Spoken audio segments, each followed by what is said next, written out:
don't see any. Okay, cool. So, welcome in everybody. I hope you guys are doing well. You can find all the docs in this doc right here. I'll just go ahead and send a link. So that's the guide we're going to be using today. Um, and then I will go ahead and also send a link to the lecture schedule here, where you can get all the lectures for the next like upcoming weeks here. So. Today we're going to be talking about the Unit 1 and Unit 2, so creative development and data. This is obviously for computer science principles. And all these like disclaimers, whatnot, use it as a guide. Uh, you know, 5.5 isn't representative of AP or College Board. So yeah, don't take what we say as, this is definitely going to be on the test, all that kind of stuff. But if you guys have any questions about this, just let me know. Okay, so as far as the agenda today, we're basically just going to go down each of the units here. Each unit has four different topics in it. So 1.1 collaboration, program function purpose, program development and design, errors. So that's like unit one. Typically in unit one, this is the only one, 1.4, that's really going to be heavily tested. But we'll go ahead and cover all three of them and what you could see on the test. And then unit two, we're going to have binary numbers, data compression, extracting information from data, and using programs with data. So any questions before we go ahead and dive in? This is kind of what we're going to be doing same exact kind of format as if you were here on Tuesday. So we have some questions here, and then we have some advice for the test, and then it's like a practice multiple choice question. So any questions before we kind of get started with the 101? Okay. So then in that case, why don't we get started? So can somebody tell me, we're going to start at the very, very beginnings of this course. So what is a computing innovation? Does somebody want to give me a holler in the chat what you guys might think a computing innovation is?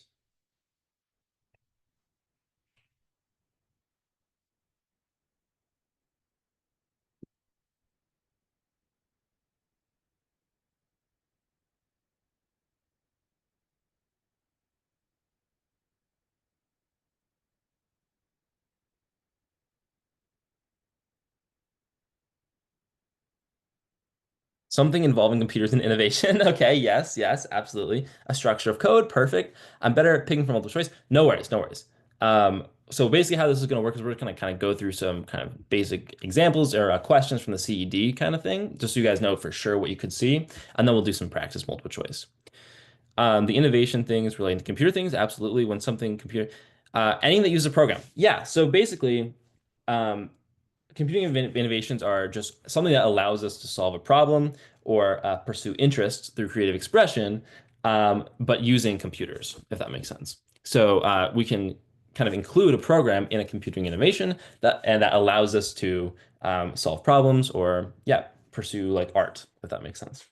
As far as kind of some different types of computing innovation, you could have innovations that um, uh, do it is kind of the same exact kind of thing, right? It's things that allow us to pursue our interests, right? So, and whatever types of interests that you guys have, right, you can have a computing innovation that helps us pursue that, right? So there's a whole bunch of different types, right? Obviously, creative, science-based, right?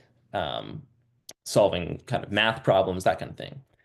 Um, so giving a few kind of examples of computing innovations. Um, so one example could be a physical computing innovation, right? So this could be something like, so does somebody have any idea of maybe something that would be a physical computing innovation? So something that we could have that like we physically interact with. A self-driving car, right? Yes, if you're familiar with the CED, that is the example they give, right? Or a smartphone, absolutely, right? Something that's physical that we interact with, right? Um, so we have physical. Okay. And what about like a non-physical computing innovation, right? So this would be some sort of something that we can interact with on a computer, right? Discord, perfect, right? Apps, smartphone apps, right? So something like some picture editing software, for example, right? Video games, a keyboard. So a keyboard is going to be, oh, sorry, a keyboard in your phone. Yes. So that's a really good example, right? A keyboard in your phone is a different type of computing innovation than a keyboard that you type with, right? Both of them, you could say, are computing innovations, but one is physical and one's non-physical, right? So I love that example. That's great. So something that is software. Yeah, trick question. Absolutely. Um, okay, what about maybe a non-physical computing concept? Any ideas here? This is a more tricky one. Yeah, e-commerce, right? So something that can be accomplished, or some kind of you know, idea that we can kind of have more specific physical and non-physical computing innovations within it, right? So e-commerce is a good example. Um, and I think I put a four here just for like if we have any other extra ones. So there are the three that are mentioned are physical software and conceptual. So I think those are good to know. And then four was just kind of if we have anything else, any other ideas that might count.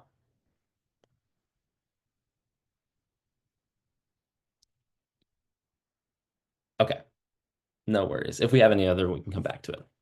All right, so what do you guys think? True or false? Collaborative efforts may result in a computing innovation that reflects the talents and perspective of at least one person who designed it. Yeah, that's pretty true, right? How could okay, yeah, so I agree this is a true statement, right? How could I make this even more true? In other words, collaborative efforts in computing innovation reflect yet the multiple perspectives, right? So we could actually change this at least to instead of at least one. How could I strike this out? I don't know. Does Google Docs have a strike through edit? Strike through? They do. Perfect. So at least one we can change to all of the people, right? Or there's the multiple perspectives, right? So, great question then. Why do we need all of kind of these diverse perspectives for us to achieve kind of effective collaboration instead of just maybe collaboration that's, we work together to make something, but it's not really true collaboration. Why do we need the multiple perspectives here? To avoid bias. Absolutely, right? So, yeah, we want to avoid all of the bias that we can. And so, obviously, there's always going to be some inherent bias with what we do. Um, and it's impossible to kind of achieve, a truly complete perspective, right? Completely diverse, but the more perspectives we can have, it will help lower that bias, if that makes sense. So, okay. And then when developing opinion innovation, who should be consulted during the collaboration steps? We kind of said this, right? It's really just as many people as we can that have kind of diverse perspectives, right?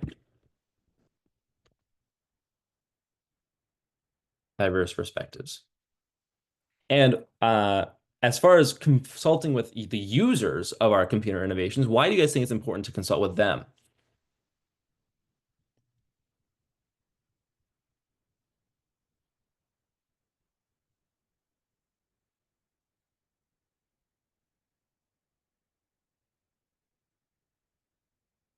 Yeah, exactly, right? We need to know what they're, so it's convenient for them, what they're looking for, exactly, right? We need to know kind of their opinions of our computing innovation and like why make something they hate for when it's for them, right? Yeah, exactly, right? So we need to make sure that can actually use it, right?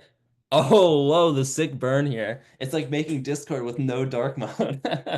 Yes, exactly, right? So, if some people prefer to use dark mode on Discord, then having those people included in our test audience will allow us to include those unique perspectives as well, right? So it's really to gauge interest and incorporate even more diverse perspectives. Okay, so how can online tools then support collaboration? So think of these like Google Docs, um, Jupyter Notebook, if you know what that is. Yeah, interaction, right? So they allow multiple people to interact with each other, right? Um, and people across different time zones, places, absolutely, right? So if it promotes collaboration, right? Ease of access. Yeah. So in other words, we allow kind of programmers to share and provide feedback on different ideas and documents, right? So, for example, otherwise it's hard for some guy from Malaysia to work with a kid in the US. Yeah, exactly, right? Um, so we'll say support uh, ease of access, we'll say. All right. So something that we should know. Common models of such as pair programming exist to facilitate collaboration. So what is pair programming? Can somebody tell me?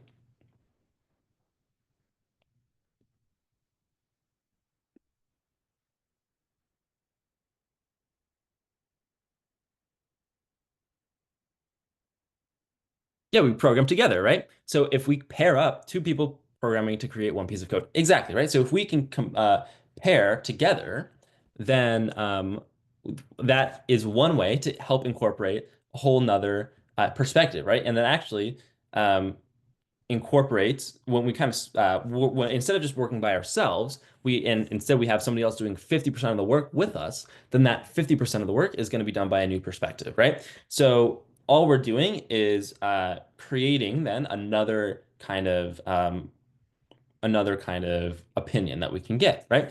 Hey, welcome, Nandini. So we are currently just going over Unit 1, Topic 1, collaboration. So pretty straightforward stuff. And we just started, so don't worry. So, important interpersonal skills that facilitate collaboration. What do you guys think? Any ideas? There's four that are in the CED that we should take a look at. Yeah, of course. That we should know. Um, Negotiation, absolutely. So how do we actually like talk to each other and kind of compromise, right? Communication, absolutely. Listening skills is a great one. It's not in the CED, so we're not going to write it, but you're absolutely right. Listening skills, that goes along with negotiation, right? Interaction is another great one, right? Resolving problems. So conflict resolution, yep, is another good one. That one's actually in CED, so we'll write that one. And consensus building, right? Absolutely. So these are the four that we should know. They aren't necessarily this whole kind of first section is not something that I see typically tested on. You may see one question on it, but these are good to know, right? So we want to be able to explain how computing innovations are improved through collaboration and how computing innovations are developed by groups of people instead of just one person, right? So, for example, in my computer science program in college, for example, all the seniors have to work on a project together, right? But instead of working on them individually, they are made to do them in groups. So it's called the senior design project, right? In so when you have to work together as a group, you kind of get more perspective, right? I go to University of Central Florida. Okay, a programmer is creating a new generative artificial intelligence model that produces a 30-second sound file of a new piece of music. Which of the following, if implemented by the programmer, would result in the least decrease in bias in the final model? So I'll give you guys a few minutes here. Type your answer with a spoiler. If you don't know how to do that, we'll go over right now. It's double bar like this, then answer and double bar. I'll paste that in the chat so you guys can see.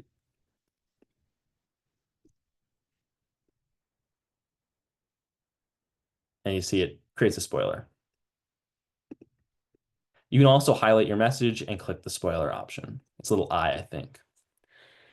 So the answer choice is A, including a diverse array of song genres in the training data. B, including many different songs by the programmer's favorite artist in the training data.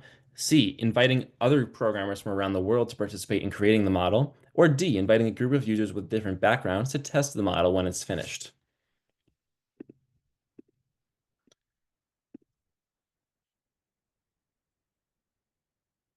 All right, I'm seeing a pretty good array.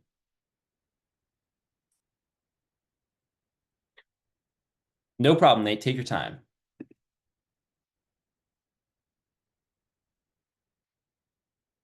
Have you guys ever done polls in Discord? I know this is a thing you can do, but I don't know how to do it. So maybe I should try and figure it out at some point.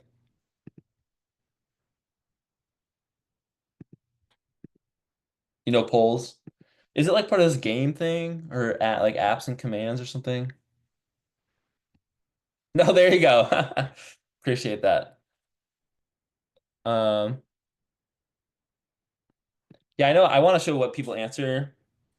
but because you don't show what people answer until you answer it, right? All right, so let's go ahead and go over it. So, real quick, Vivalicious, how do you do that? Is it just like backslash poll or something?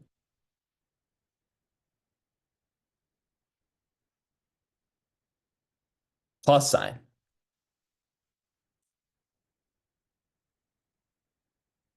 Okay, interesting. All right, I'll figure it out next time. Beside the typing bar. Oh, gotcha. Create poll. Ah, I see you. I see you. I see you. Okay. All right. I'm going to do that next time. Gotcha. That's awesome. Thank you so much. All right. So let's go ahead and go over it. So, let's see. We have a pretty even split. We have 9% for A, 55% for B, 27% for C, and 9% for D. So, let's read it again. A programmer is creating a new generative artificial intelligence model that produces a 30-second sound file of a new piece of music. Which of the following, uh, if implemented by the programmer, will result in the least decrease in bias? So we want something that results. So we know that all of these are going to result in a decrease in bias, but we want to figure out what's going to result in the least decrease in bias. So A is including a diverse array of song genres in the training data. So that would be, say, including rap and pop and jazz and classical and all that stuff. Okay. B is including many different songs by the programmer's favorite artists in the training data. So that's going to be all one genre, right?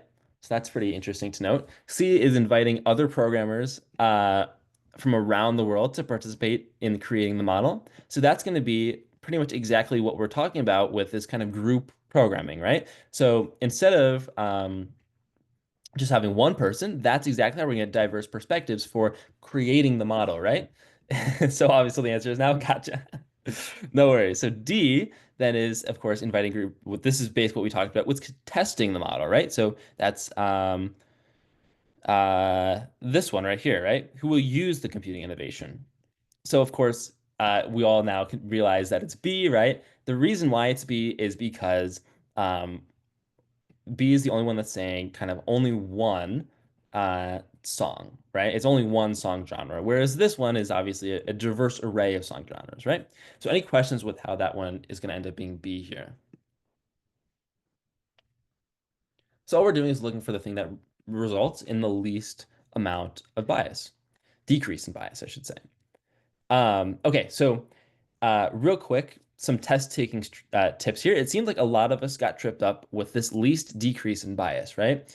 So you could get these types of questions on your test. The key for this is just, taking your time, really understanding what the question is asking, because I know there is 70 questions, right, in like 2 hours or something. So you don't have a lot of time for each question, but there are going to be some questions that are more straightforward that you can really easily get in maybe a couple seconds, right? Maybe 30 seconds most.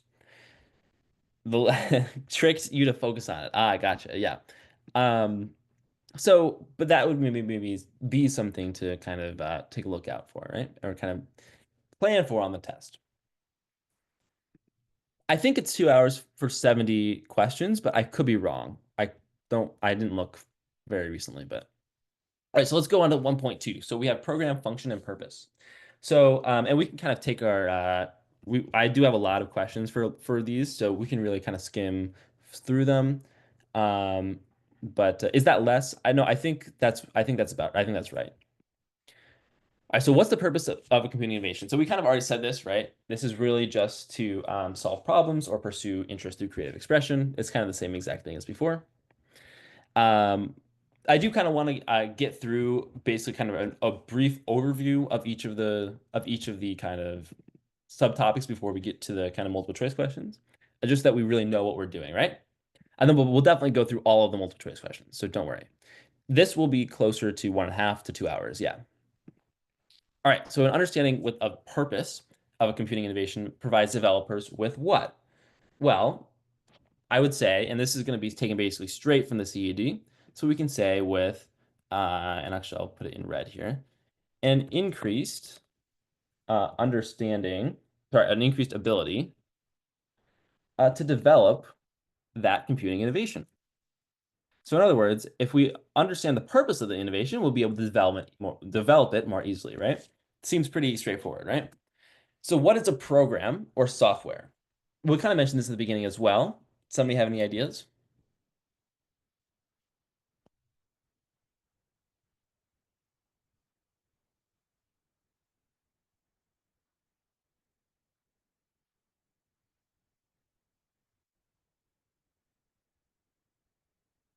Yeah, exactly. Something with selection, iteration, sequencing, right? More specific or more generally, maybe we could just say something with code, right? So something that has code in it, or collection of statements that perform a specific task when run by the computer, right? So it's pretty general, and so we can just say kind of something with code or an application. Absolutely, a code that you create that solves a problem. Perfect. Love that definition. All right, then a code segment then we can say is a collection of these kind of programs or program statements that creates a program when put together when there's many of them put together, right? So if we have many kind of code segments, they're kind of creating a program, right? Yeah, they're creating an algorithm that's part of a program. Absolutely. Okay, true or false? Our program needs to work for a variety of inputs and situations. What do you guys think? True, right? Pretty straightforward. Of course, it needs to work for a bunch of situations, right? If you're developing a program that doesn't work for a bunch of situations, then it's really just uh, really not worth it, right? Okay. How a program functions during execution is called what? Do we know this vocab word?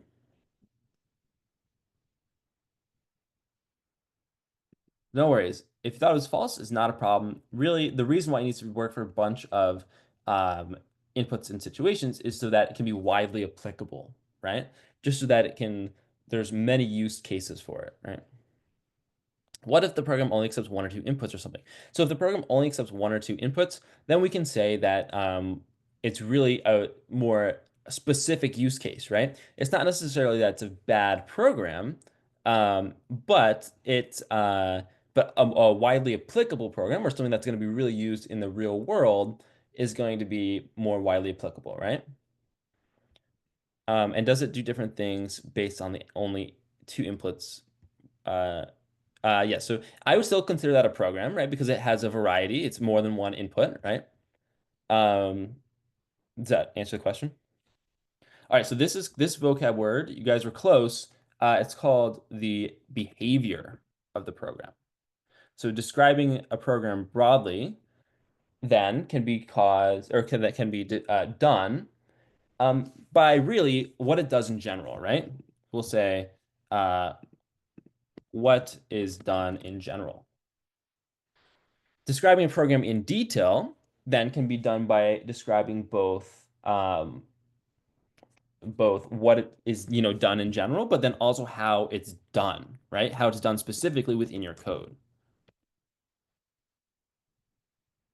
and uh, how it's done. Questions with this point here? Okay. So a program input then, which we kind of some of us have already kind of touched on, is just what you put into your program then, right? So the question then for me, from me to you guys, is what is your program's input? If you want to put it in the chat, you can, but if not, just make sure you know what your program's input is for the test because that's going to be something really important. So something that they could ask you is, as simple as identify your program's input, but as complicated as, well, if I change this input, how does that change your program result, right? How does it change your output? Text input, drop down, text input, text input. Lots of text input. I love that. That's great. Enter key. Great. Text and mouse click. Wonderful. So my question then is a game. That's great. That's great. Um, so uh, so you guys have listed a bunch of different types. Some other ones that you may have audio input, right? Or visual input. If you input a picture, right? That's maybe more of a bit of a complicated algorithm or program, but it definitely could be done, right? Custom block went wrong. Oh no, I'm sorry to hear that. Mouse click and enter key just be considered a touch input. Tactile. Sure, that works. But I would specify if they ask you that it's a tactile input, specifically the the clicking and enter key. All right. What's an event then? Any ideas?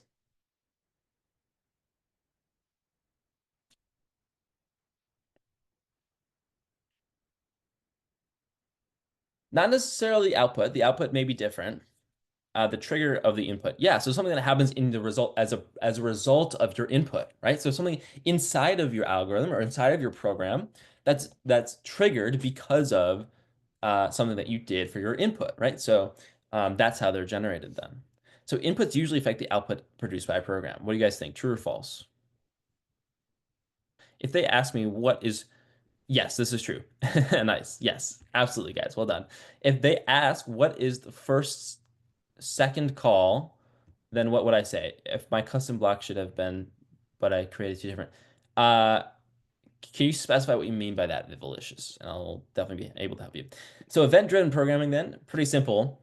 If you do something as an action in your program, then you'll be able to change what is done in your program, right? So in other words, an event can be generated, right? When a key is pressed, a mouse is clicked. So like you guys were saying, somebody said they had a game, right? That's exactly what you'd be doing whenever you be doing event-driven programming, right? A program is started or any other defined action occurs that affects the flow of execution. So an event-driven programming is just when statements are executed when they're triggered instead of when they are kind of told to be done through maybe a sequential flow of control. So instead of using some sort of sequential, like A down to C, you may have B and then A, and then C, right? It just depends on how your user interacts with your program. So that's just a difference in event-driven programming. So a program output, what are your guys' program outputs? We know that a program output is just any data that's sent from a program to a device, right? So from the output, what your program is outputting, right? So maybe it could be a visual or text, right? Great. Um, Really, it can be any of the your finished cupcake. Is that an image? Or is that text maybe? I don't know how that would be represented. Unless your program makes a cupcake, that could be to be like a robot. Gotcha. That's cool. Um, so yeah, so basically any type of medium. So same types of medium as your inputs, right? Great. Tactile, audio, visual, text. Great. So for this unit, we want to describe the purpose of computing innovation, explain how a program or code segment functions, identify the inputs and outputs of a program. Often, by the way, these are just the arguments of the program. So for example, ln, right? And we want to identify the outputs, which again, usually if there's a return statement, it's just what's inside the return statement, right? It's really that simple. So let's take a look at this question. What does the following procedure do in general? And we have A replaces every instance of a number L in N with its index number. Uh, B replaces every instance of a number L in N with its occurrence count. C replaces every instance of number L in N with the mean of all numbers in N. Or D replaces every instance of a number L in N with the number at index M. So let's see. Question. What question do I want to ask? Uh, let's see. A, B, C, or D. Duration, we'll say, I can't do anything less than an hour. Okay, we're gonna do an hour. Uh, this question. Okay, here we go. I'm gonna post. There we go. What do you guys think? Give you guys a few minutes to take a look at the code, see what it does, and then go ahead and post your answer in the poll. It's anonymous, I believe, right? So,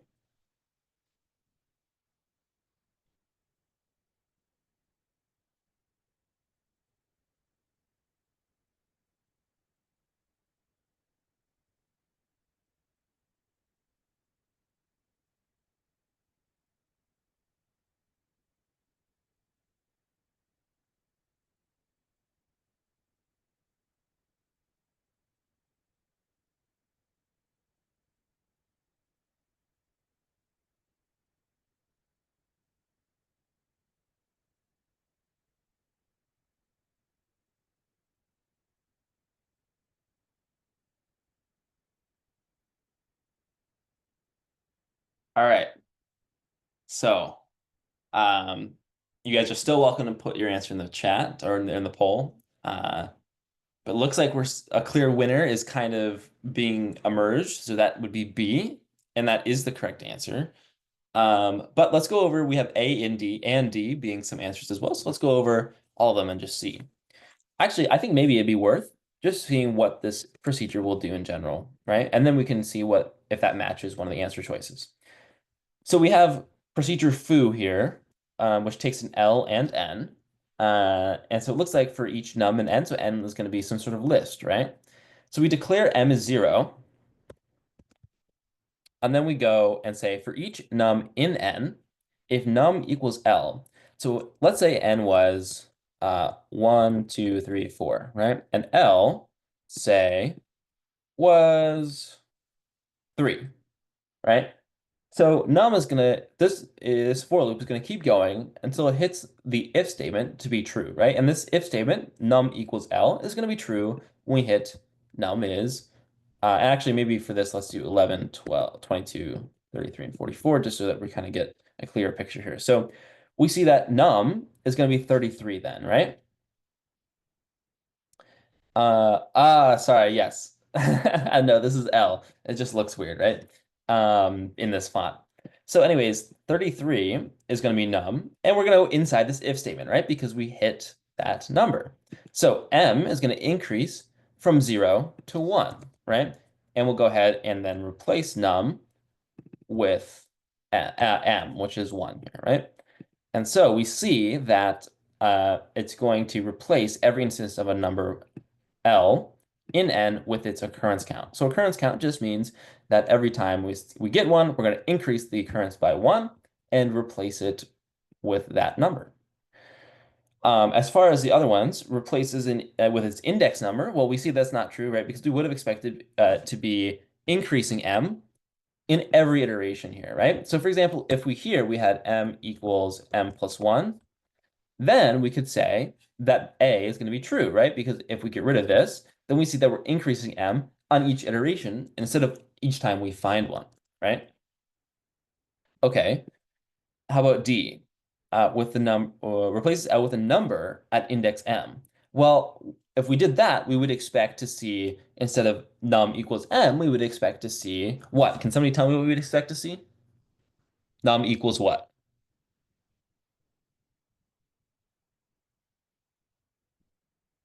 We wanted to get the number at index M. How could we do that?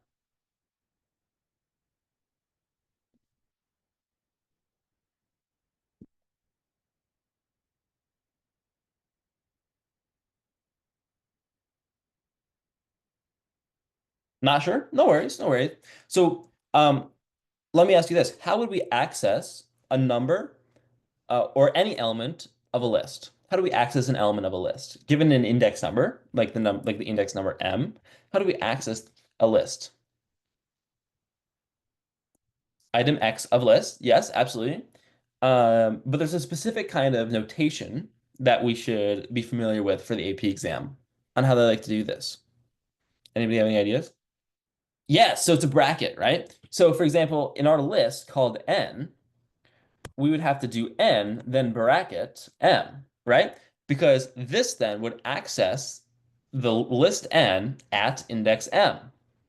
This would be, yes, this would be on the reference sheet. So if you're not sure about how you would do this, then you can look at the reference sheet. But it's probably good to have a general idea of just generally kind of how you may go about coding, right? Because they may ask you a lot of these questions, so much that you can't use the reference sheet for all of them, right?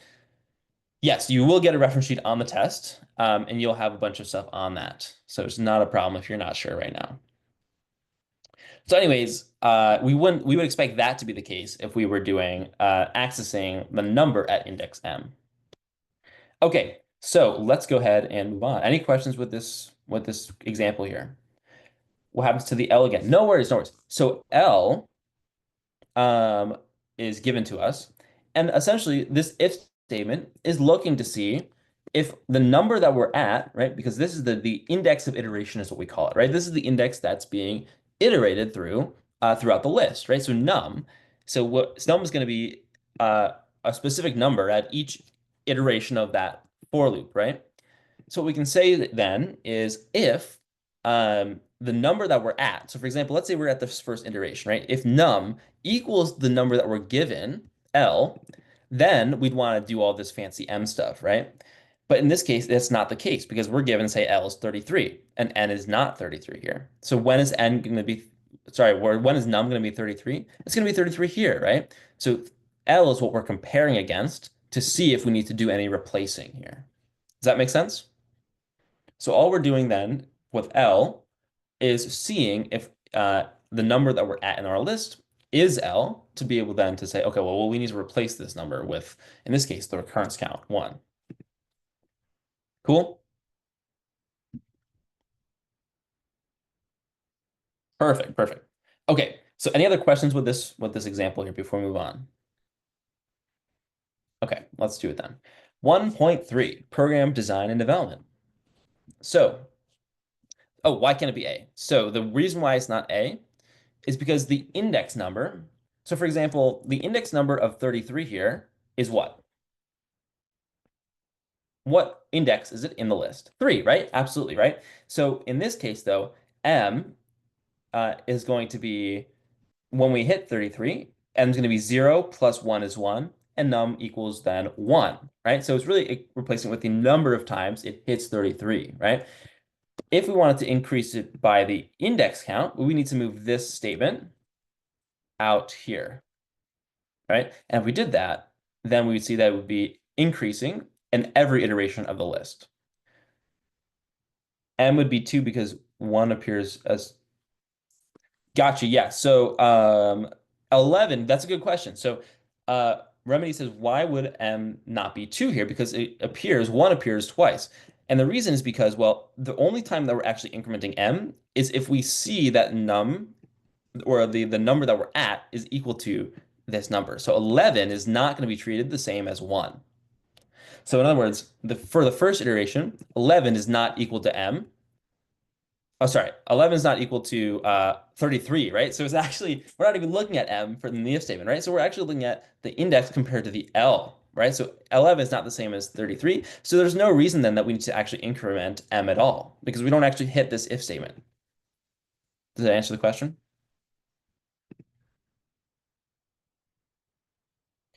L is, so in this example that we have here, L is 33.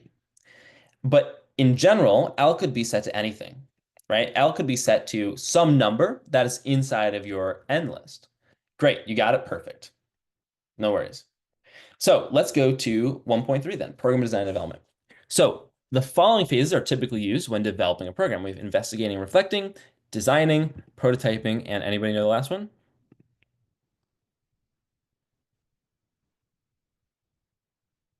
That's okay. I'll give it to you guys. Testing or debugging. Yeah, absolutely right. They're both the same thing. So what is the development process? What does it mean for the development process to be iterative? In other words, what does iterative mean in this case? It means we're doing it over and over again, right? So if we start the development and then we see that we need to debug it. So in other words, we get to this, we start at this point, and then we get all the way to this point, but we see we need to kind of restart the development process again. Then we'll start again here, right? And we'll just keep going over and over again where we uh, implement something, test it, and say, oh, okay, great. Now I want to see if I can implement another thing, right? And then go ahead and do all this stuff, test it again, and then say, oh, what about another thing? And just keep iterating and doing this process over and over again. So that would be an iterative development process, right? What about for it to be incremental?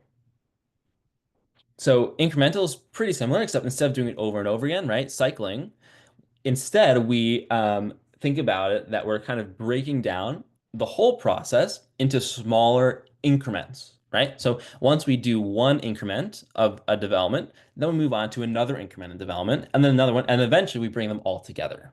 So it's pretty similar, right? Iterative, we can kind of think as doing the whole process and then going and repeating the whole process again. Whereas increment, though, we can think of as kind of breaking it up.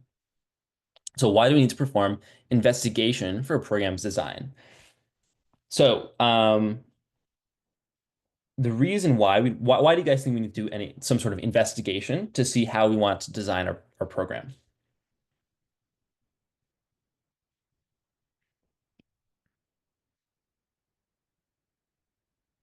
Exactly, right? We need to see if we can make it easy to navigate and use, right? So in other words, we need to see how exactly we need to actually make this program, right? So we need to kind of see then uh, what kind of what the interests are of the people who are gonna actually use our program when it's done, and then cater that program to their interests, right? So we'll say cater to interests. How do we perform investigation then? What do you guys think? What are some ways that we can kind of perform investigation?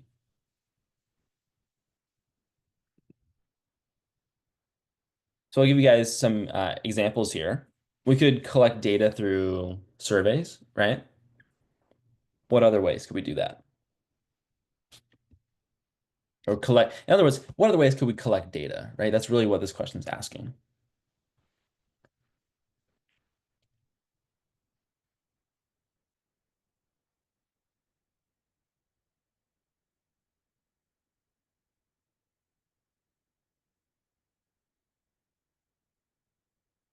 Yeah, so we can observe communities and note observations, right? So we can directly observe stuff. So direct observations. Yep. Questions, polls, surveys, perfect.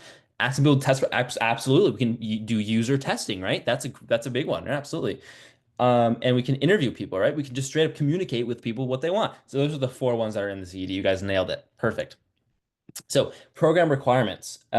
These basically just describe how a program will function, right? So they could include, a description of maybe some user interactions that a program could provide, or basically what's going to be happening in the program, what kind, just general ideas, right? So the design phase of a program essentially is just going to outline how to accomplish the given program specification, right? How exactly is the program going to accomplish what it's setting out to do?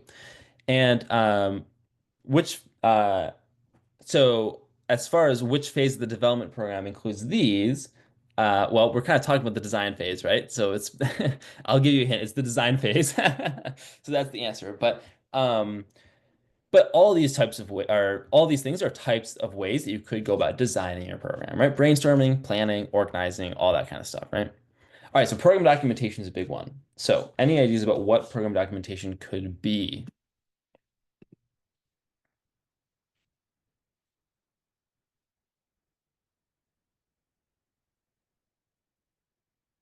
I'll give you a hint. Comments are part of this, right? Yeah, so that's a great question. Remedy asks if brainstorming could be part of an investigation too. If you come up with the ideas while asking people what they want. Yeah, so you can definitely perform brainstorming in a whole bunch of different types of scenarios, right?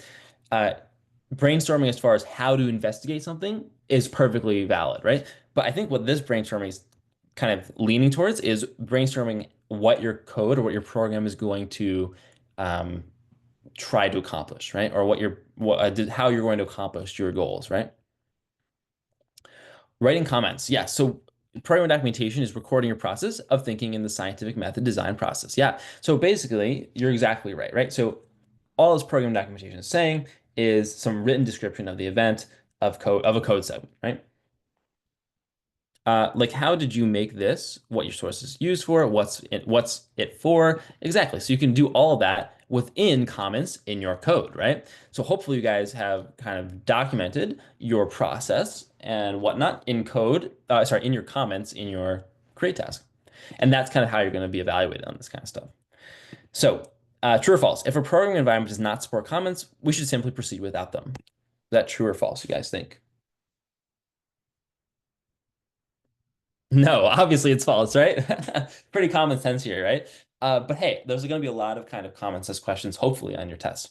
So, yeah, we can make a Google Doc, right? We can make some sort of list or text document that tells us all of um, the different sources and different kind of brainstorming activities that you've done, right?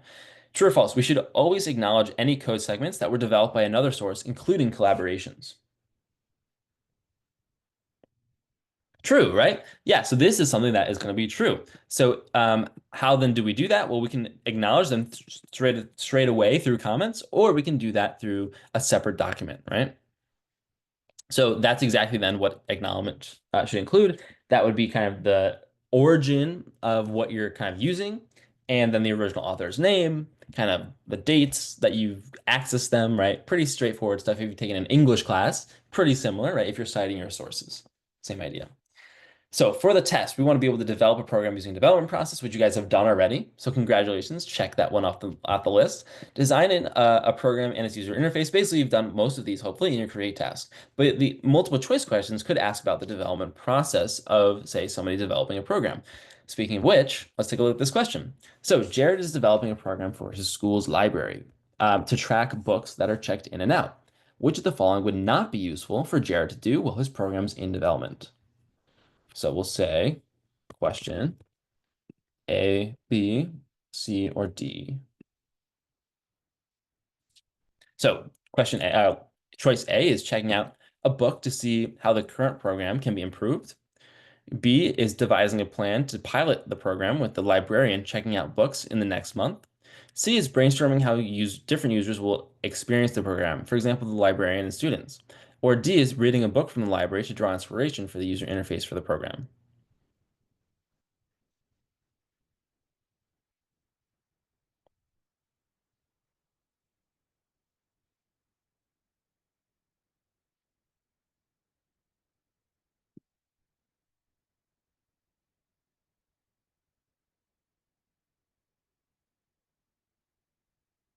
So I'm saying B and D as our main or as our main things, right? Yeah, so they're both good. This is a very tricky question, right? Because a lot of them are good to do, right? Um, so we're kind of between devising a plan to pilot the program with the librarian or reading a book from the library to draw inspiration, right? So I think the idea with this, and this is kind of again a tricky question. So devising a plan. Okay, so let's see. We have B because why thinking about piloting when you're not done developing? Yeah, okay. Um, so yeah, so that both of the so these are both kind of good questions to think about, right?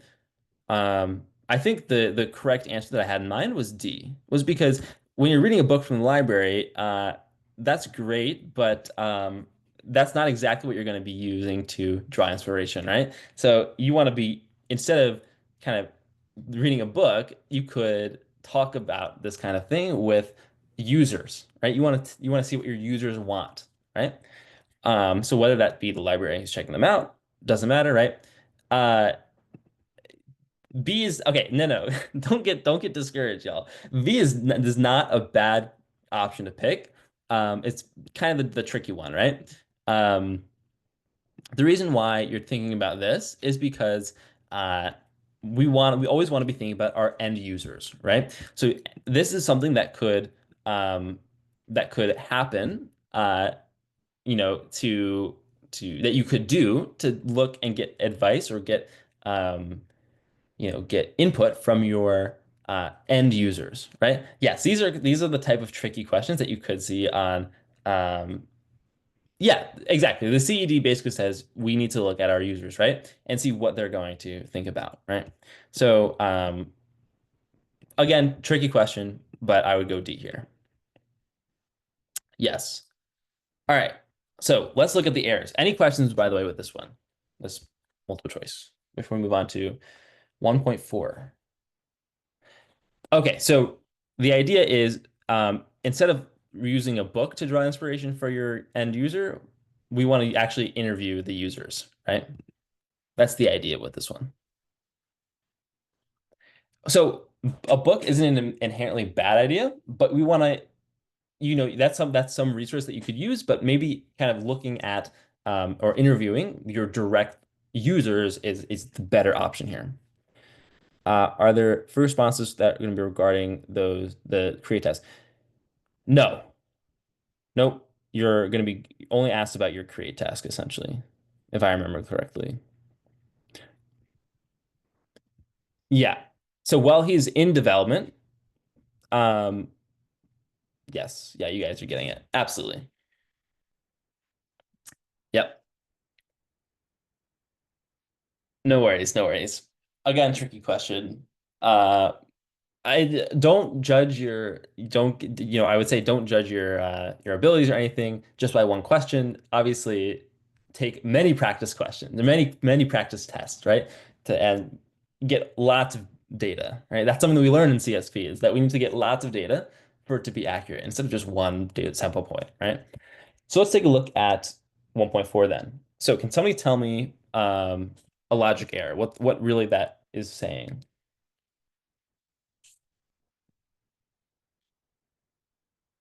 Or what does it mean?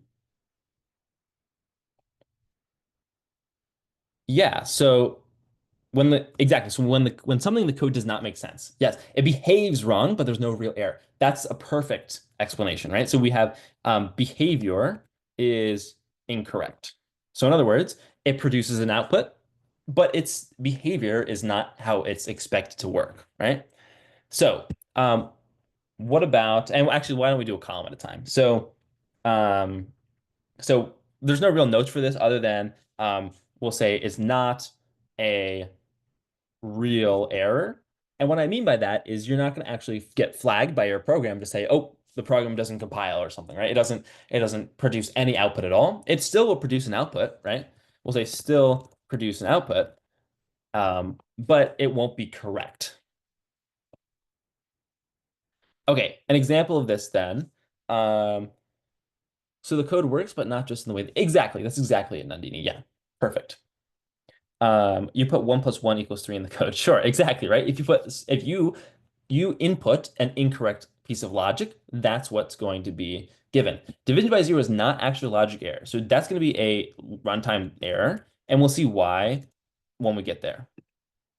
Um, Maybe a good example of this would be inputting a plus sign instead of a minus sign.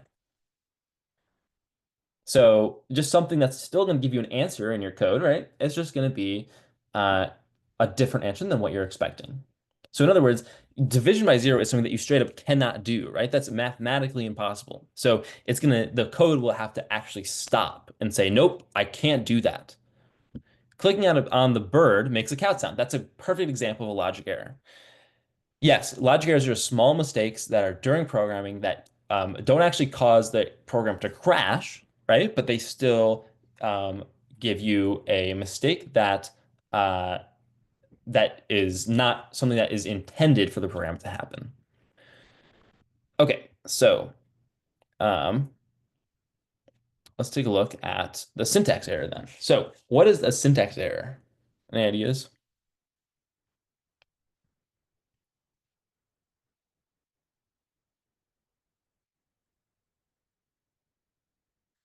Exactly, right? Something's wrong as far as the language that you're looking in, right? So this is just straight up like you say, like if you're talking in Spanish, right? For example, you're saying, you know, you're using the wrong conjugation or something, right? You're just straight up talking in a different language than what your computer's expecting, right? So we'll say uh, rules of language, we'll say programming language, not followed. And then we'll say for the notes, we'll say, this is a an error that's caused by uh, the user, right? And so in other words, what that means is you are straight up, it's your fault, right? You are saying something that cannot be done because your knowledge of the language, right? Or maybe you may not be even, this could be a small mistake, right? For example, and we'll also say, by the way, this is dependent on the language that you use, right? So for example, if you forgetting to put a semicolon at the end of a line. So for example, if you are in, say, Java or some language that requires you to put semicolons at the end of the line, I think JavaScript might have this as well. I don't remember, but if you need to put semicolons at the end of the line and you don't, then that's a syntax error because you have straight up forgotten or you have not followed the rules of your language. So any questions with a syntax error? Yeah, forgetting a bracket. That's a great one.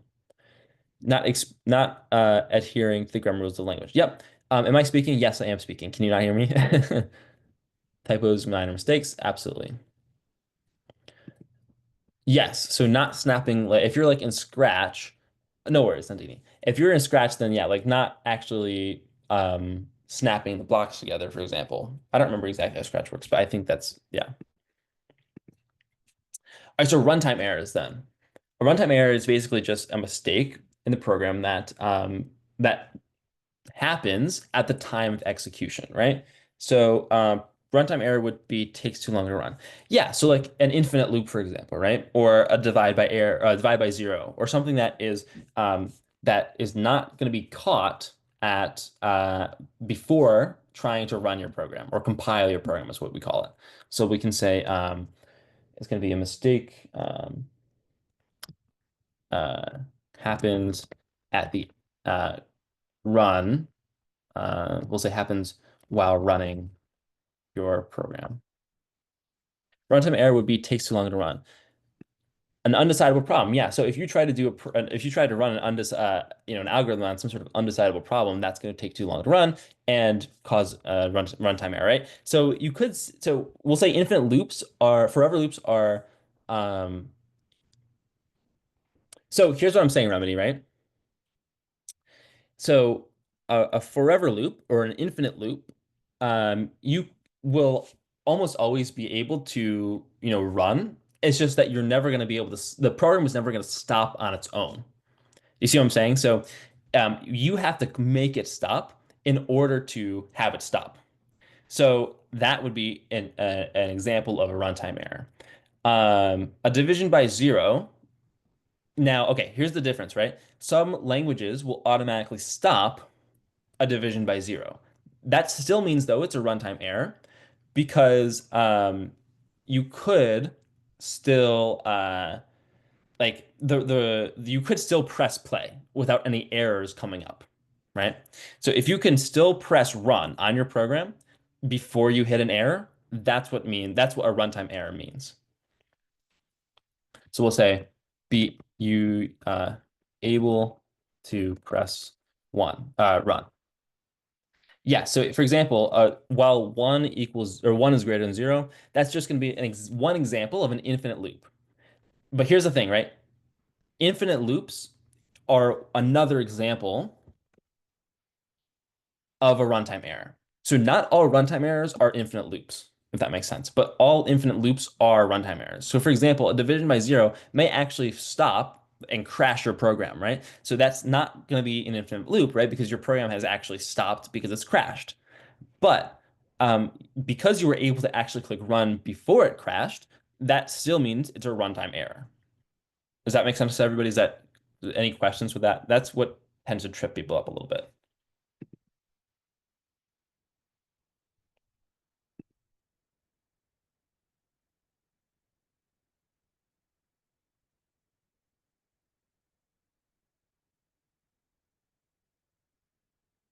Okay, cool. If there's any questions, just you guys put in the chat, you guys know.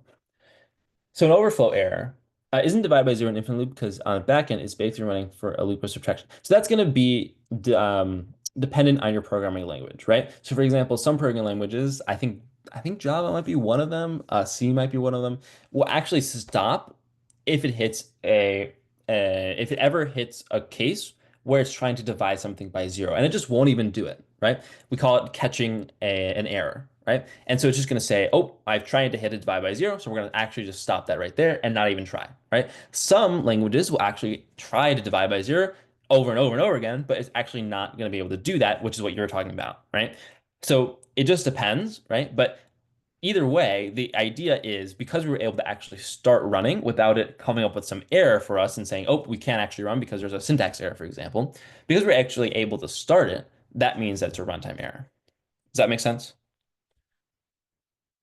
No, so runtime errors don't actually always stop. So, for example, an infinite loop might be still considered a runtime error, right? Because you were able to actually start the program. So, as long as you're able to start the program, it doesn't matter whether it can stop or not. It just means that if it doesn't end or if it stops with an error, then that means there's an error. So, whole point of the runtime error doesn't necessarily mean that it can't stop. It just means that you were able to start it before flagging an error. Does that make sense?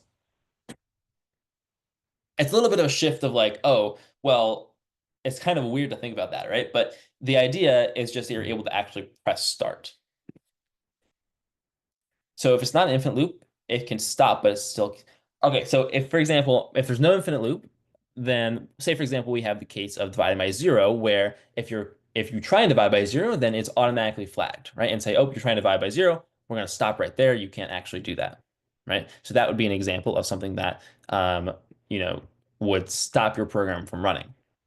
But because you're able to actually try to do that, then we would say it's a runtime error. Does that answer the question? Perfect. Great. All right, so overflow. So overflow is just an error that happens when a number is too big to try to handle, right? So computer tries to handle a number that is outside of defined range. So sometimes we call this range a register width. And what all that means is um, how big the computer can handle, right? How big of a number a computer can calculate. So if there's no numbers or math in your create task, then it's unlikely that you're going to have an overflow error, right? But if, for example, you tried to add a number in that was too big for your computer to handle, then it would still be an overflow error. We'll see an example of that coming up here. If they asked you specifically for an overflow error, then you can just say like, I can't do that. Or for example, you know, one way that I could make an overflow error is to simply say declare a new integer with a number that's outside of my register width. So yes, an example of this would be, for example, car mileage. And we'll see again, we'll see an error, an overflow error here soon. So notes, that there's no real notes for this, right? An example might be, uh, yes, over greater than 2 to the 64, right? Perfect. So to find the correct errors, we can use test cases. We call this an edge case, right? If we are, for example, you know, testing something that is maybe close to the edge of what we want to be able to consider. So for example, define inputs that test a program that should demonstrate the different expected outcomes that are at or just beyond the extreme. So that's called an edge case here. Do you need to know the limitation of your program language? No, you don't need to. Um, but if you know that, then that's great. Yeah, no worries. I don't think you need to know that. They'll probably tell you that, right? These are other ways that you could find errors. Yeah, that works. You can just say you put a number that's too big. Okay, program requirements are needed to identify appropriate defined inputs for testing. So you need to actually know what you're trying to uh, test, right, before you can test it, essentially is all that asks. So for the test, we should be able to identify each of the four types of errors mentioned above in English and in code, and we should be able to correct those errors. And finally, we should be able to identify inputs and corresponding expected outputs or behaviors that can be used to check the correctness of an algorithm. So let's do this practice.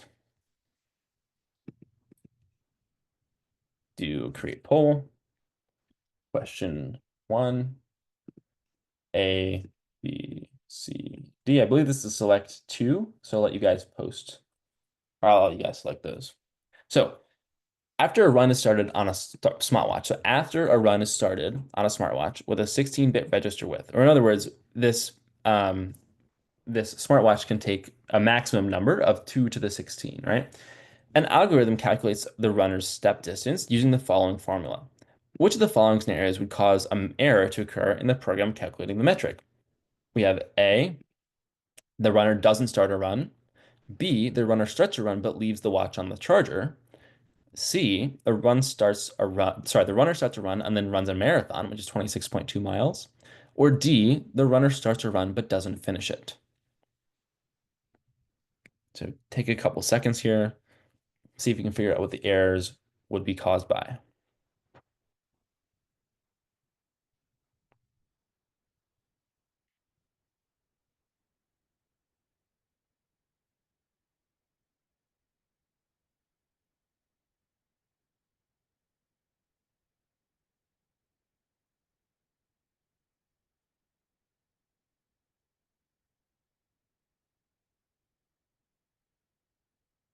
So I think I'm going to actually edit this question just a small bit here. We'll say at any given point during sorry, after a run is started, in a smartwatch.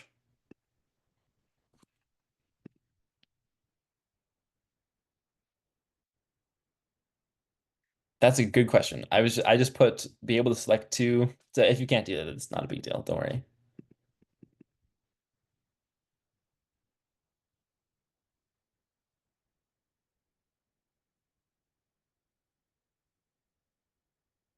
All right, so let's give it a shot here. Yeah, no worries. If you can't do it, then you can just do a spoiler like Fake Kicker did.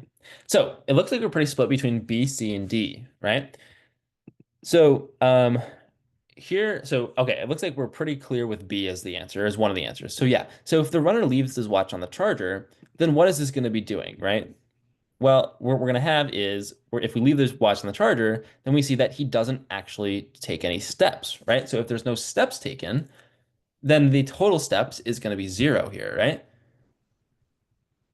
Yes. So yeah, that's not a Hojo. I don't know how you say your name, but that's exactly, yeah, that's right. So, anyways, if the run doesn't start, then he doesn't actually take any steps. So we'd be divided by zero, which would cause an error. Here, C, the runner starts and runs a marathon. Well, 26.2 miles times 5,280 feet. Well, that's going to be greater than 2 to the 16. So that's going to be overworking or having causing an overflow error. So that would be another error. D is not going to be an issue because we actually are only calculating this formula at a given point in the run, right? So it's not like we're going to be causing an infinite loop or anything because we're not actually looping, right? We're only calculating this at a given point in the run. So that's fine. So any questions with this question? The answer then would be B and C. So error B, if the run is started but left on the charger, then the total steps would be zero. So that would be a runtime error because division by zero, we said, was a runtime error here. Cool. All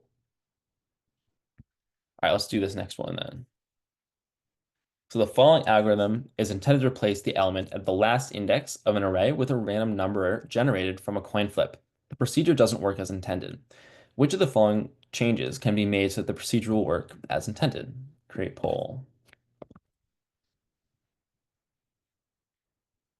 This is only one question or one answer.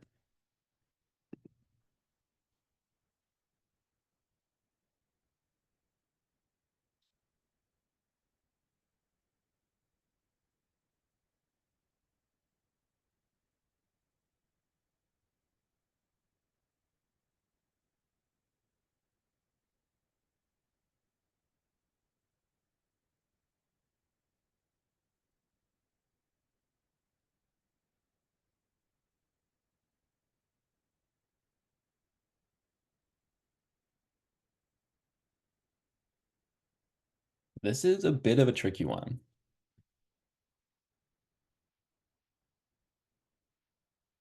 I can give you guys a hint as well. There's a logic error in this problem. So there's not necessarily a syntax error or anything like that.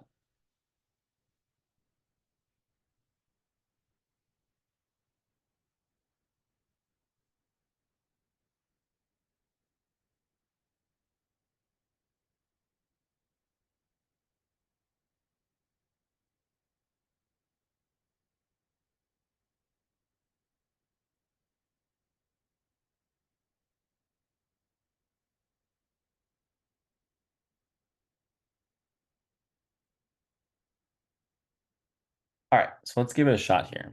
So let's analyze what the code is actually telling us first. We see procedure replace last, my list. So this line two is going to get a random number between 0 and 100, right? Inclusive. So in other words, we're going to get a number from 0, 1, 2, 3, 4, 5, all the way to 99, 9, and 100, right?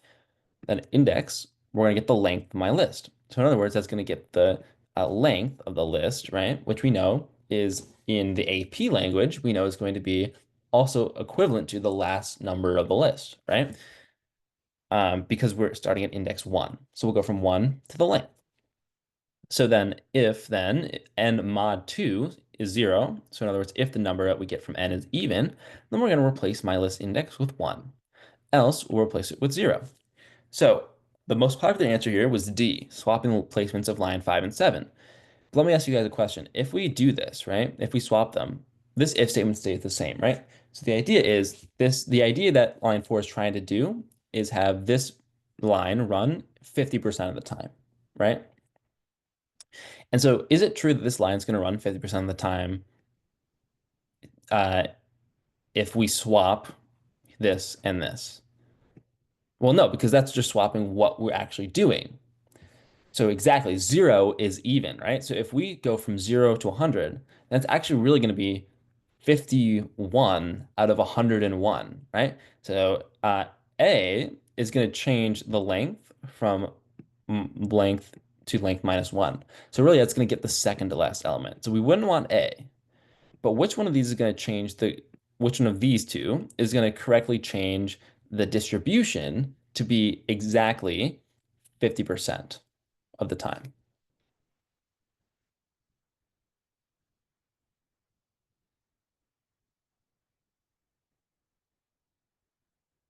Okay, I'll tell you, no worries. So yeah, it'd be C, right? No worries. So if we analyze what's happening in the code, then what we see is this random is going to give us a number between 0 and 100, right? So with that being said, we know that 0 and 100 are both the ends of the numbers, right? So what we can say then is that we're really going to be getting 51 possible even numbers and 50 possible odd numbers. And that is not going to be an even distribution. So that would be how we'd want to look at this, right? And then from here, we see that, okay, well, the rest of this is doing what we want it to do, right? We're going to replace the last index. Why not A? Because 0 to 99. Great question. So the length of my list isn't necessarily what we're focused on, right? Yeah. So Nandini, with 0 to 25, it's 26 numbers in total, right? 13 even, 13 odd. So that would be an exactly like it was exactly, you know, equal distribution, which is like a coin flip, right?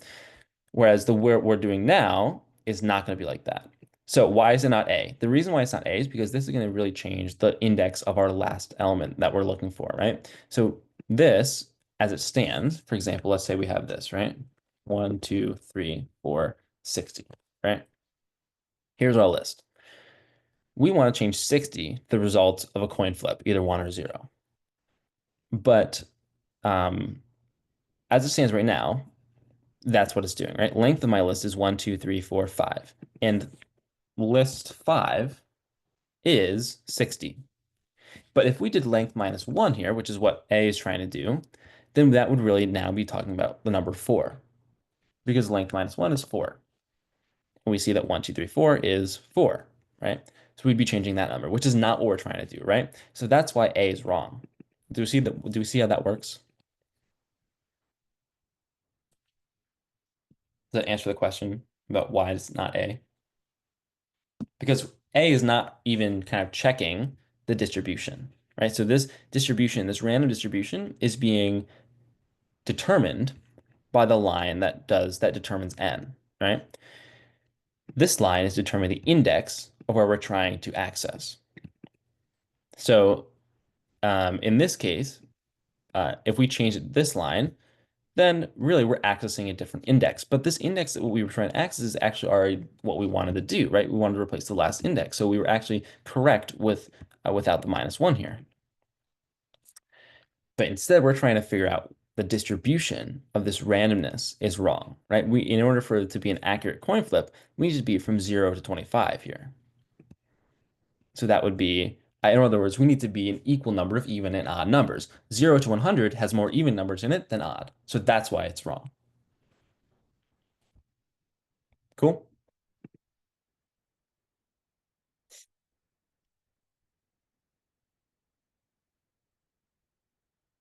Yes, so it's C. So what does my list index do and mean? Great question. So my list index is going to access my list at index, right? So for example, so index here is the length of my list. Well, the length of my list is 5, right? So my list at index 5 is going to be the last element of the list.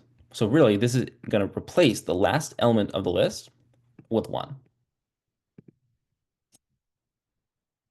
Cool? Yeah. So this is a very common uh, thing that you could see on the AP exam. So definitely be kind of familiar with how lists work. Why not B? So B is going to change. So if we did this, right, that's just changing the um, condition of when we're going to place the number 1, right? So really, we're focused on the actual distribution of the randomness, whereas this is really just changing. Oh, well, if it's even, then it's going to, or in this case, if it's odd, then it's going to be placing 1, right? If it's even, it's placing 0. But it doesn't really matter because there's still going to be more evens than odds.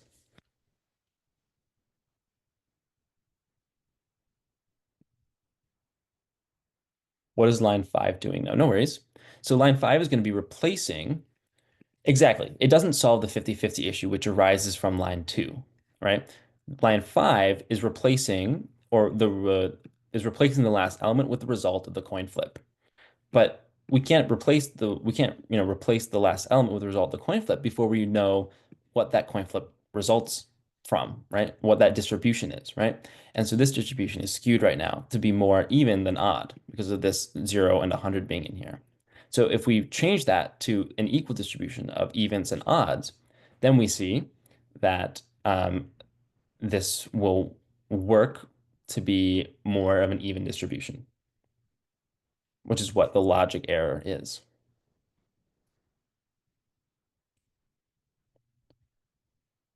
Yes. So 1 and 0 are the results of the coin flip. Heads, tails. Yeah, exactly like a bit. All right. So let's go ahead and move on if that works. Um, I think, yeah, let's do this. And then for the rest of these, for unit 2, what we'll do is kind of skim more through the start and then look at the questions. So unit question A, B, C, D.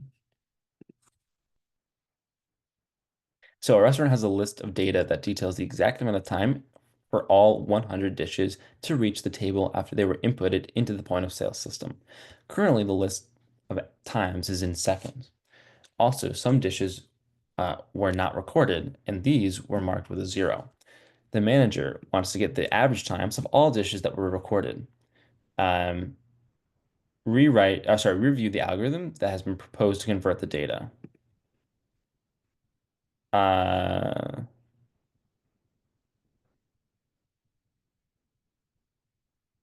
So we want to, by the way, we want to, I don't know if I put this in the question here. Currently the listen time is in seconds, but but the manager wants them in minutes.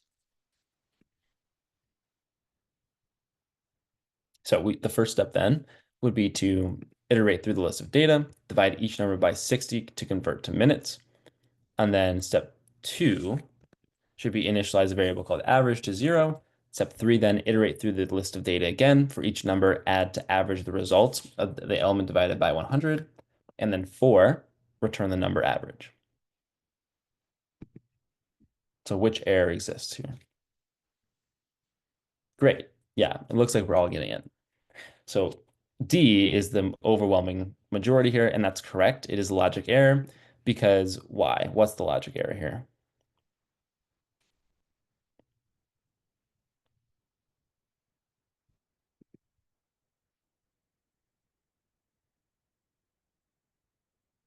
Yeah, exactly. It's dividing each element by 100, even though it's um, not all of them should be added, right? Because 100 is 100 dishes, right? But not all of them had times recorded, and those ones would marked with zeros, right? So we shouldn't be dividing all of them by 100 because we don't actually know how many we need to divide by because some of them were marked with zeros, right?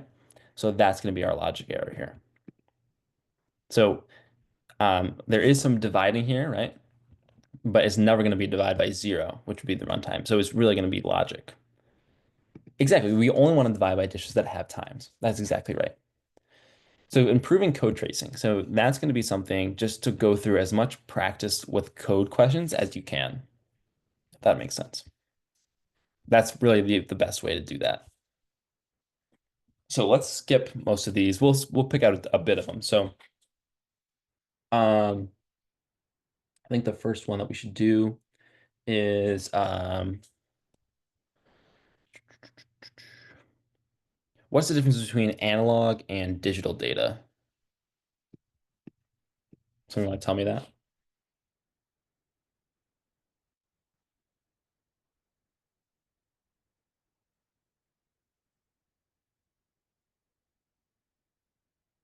Yeah, analog is continuous, right? Whereas digital is discrete.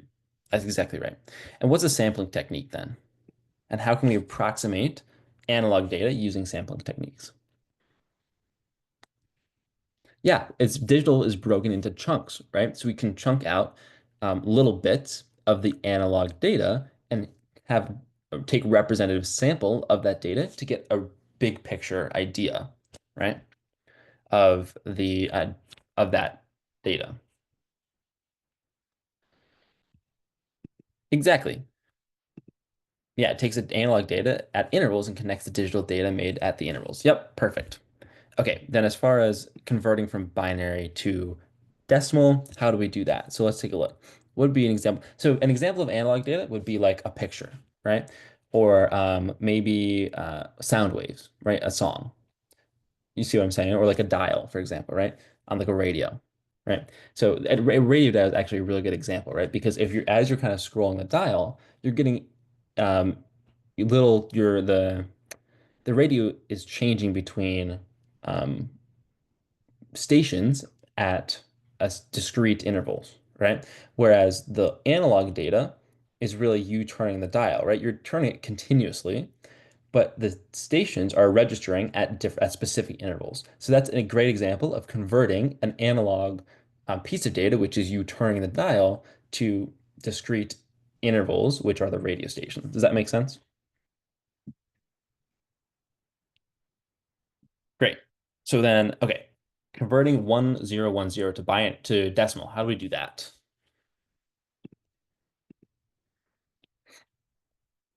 Well, we take 2 to the power of each of these numbers from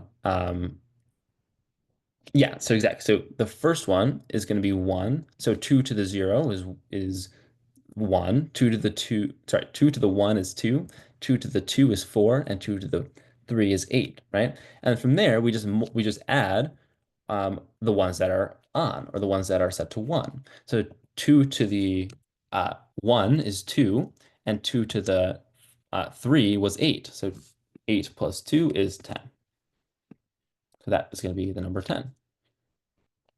So then to convert from decimal to binary, all we need to do is to continuously divide by 2, right? So that's going to be, what's that going to be? 4 remainder 1. And we can divide by 2 again to get 2 remainder 0. And then divide 2 by 2 to get 1 remainder 0. And 1 by 2 to get 0 remainder 1. So when we do that, then all we need to do is rewrite the remainders in the correct order. So that would be 1, 0, 0, 1. And that's going to be our answer. So any questions with how we did that?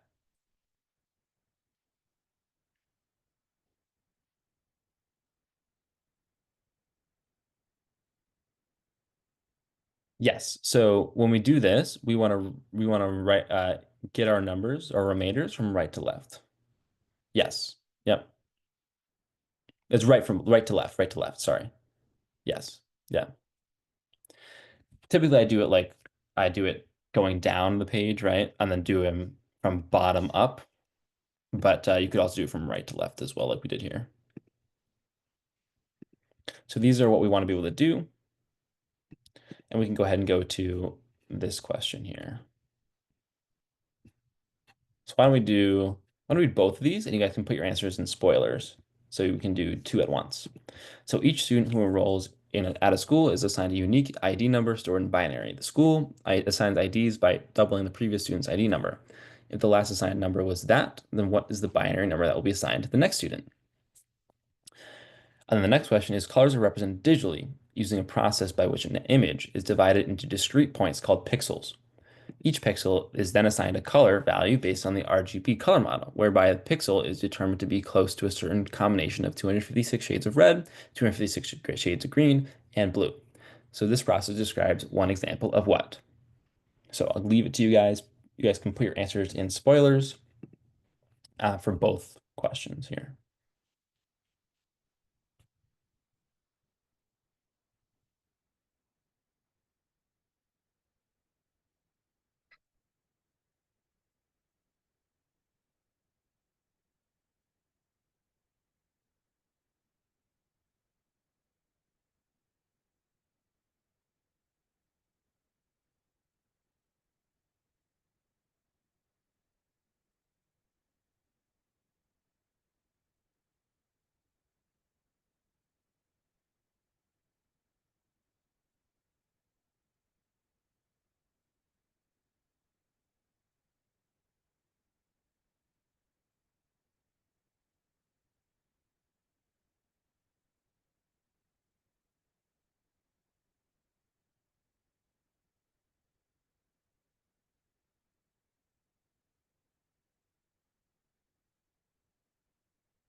Okay, so let's take a look here. Most of you guys, for the couple that you guys have put your answers in, you guys are exactly right. It's all A. Both of them are A. So the question is why, right? Let's take a look at this first one here. And I apologize if I'm kind of rushing here. I want to get through these as fast as we can, just because we're kind of running behind a little bit here from what I was trying to do. So, um, we're getting in the class. Exactly, right? Because you're all getting A's in the class. I love it. So, um, so this first one here, we can first convert this to decimal, right? And then from decimal, we can easily double it and convert it back to binary. So how do we convert to decimal? Well, we said we can say this is one, then two, then four. So we're not, right now we're kind of adding the ones that are on, right? So that'd be five. Then this is 8, and this is 16. Right? So 16 plus 5 plus 1, that's going to be 21.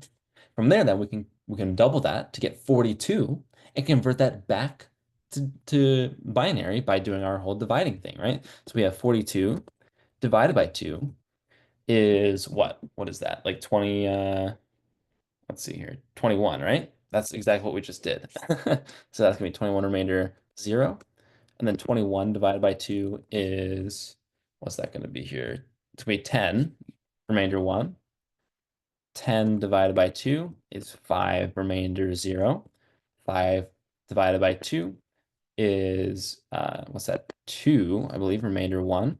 2 divided by 2 is 1, remainder 0. And 1 divided by 2 is 0, remainder 1. So when we do that, we get 1, 0, 1, 0, 1, 0, which is going to be A. So that's how we get A for that one. Any questions with how we did that here? Okay, I'll wait. No worries.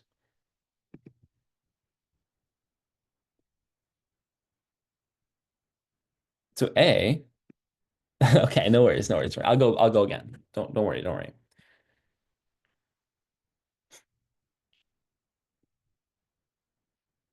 So, okay, so let's do one more time, right? So this should be 21 because we have the bit for 1 on, the bit for 4 on, and the bit for 16 on. So 16 plus 4 is 20, plus 1 is 21. So are we good with how this is equal to 21?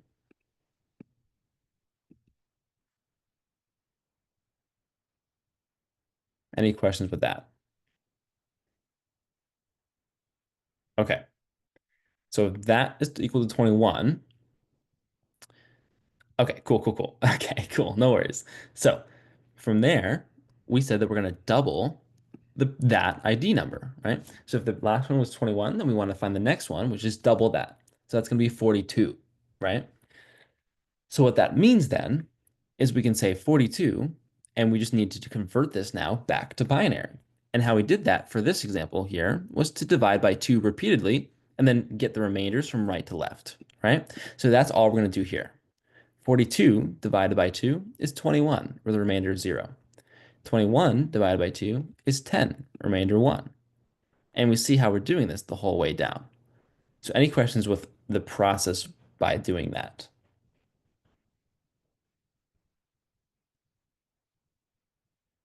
Okay, so 1, okay, okay, okay. So here's how we do this, right? From here, okay, okay, let's take a look. So once we do this process, what we need to do is read our remainders from right to left. Let's take a look. 1 is this one, then 0, then 1,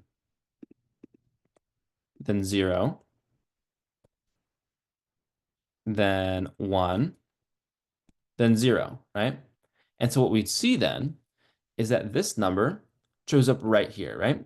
It's just that these two first zeros are here as placeholders. Yes. No worries, no worries. But we understand how it works though, right? That's the goal. Cool. Perfect. No worries, no worries. So the second question then is sampling. Because what we're doing is taking a pixel and converting it to a specific color code, right? So an actual color is continuous, but we know that we can sample them and get them as close as we can to a specific combination. So that's going to get, okay, okay, hold on. Village, so you're talking about this one or the previous one, this one here?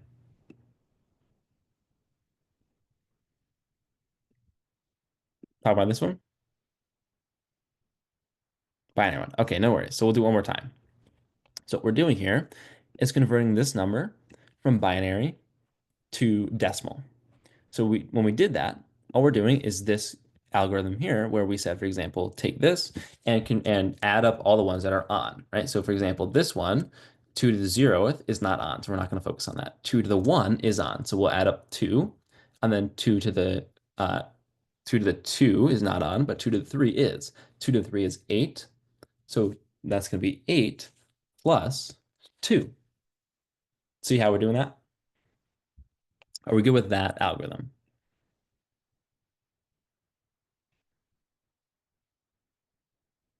Great. So all we need to do, great. Okay, perfect. So all we need to do for this question is convert this from binary to decimal. And once we do that, we see that the question is asking for us to double the previous ID number. So if this one was the previous ID number, we need to double it and then convert it back to binary, which is all we're doing here. So this is 21. So we start at 42 and convert that back to binary. And we get this as A. And that's all the question is asking for.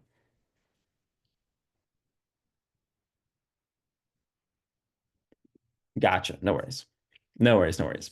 So let's take a look at this one then. So what we said was it's going to be sampling because we're just going to be taking a color and converting it to a combination of red, green, and blue. So any questions with how that one is going to work? I agree. Okay. No worries. So sampling is just taking a continuous analog data and converting it to a digital data by taking a sample of the continuous data at discrete intervals. So for example, each pixel we can say is an interval, and we're going to take a sample of that by converting it to a color code. Cool. Exactly. So abstraction is going to be more taking taking a more general approach, right? So this is getting in the weeds and taking each pixel and converting it, right? Abstraction is going to be saying, okay, how do we do this on a larger scale? Abstract it more generally.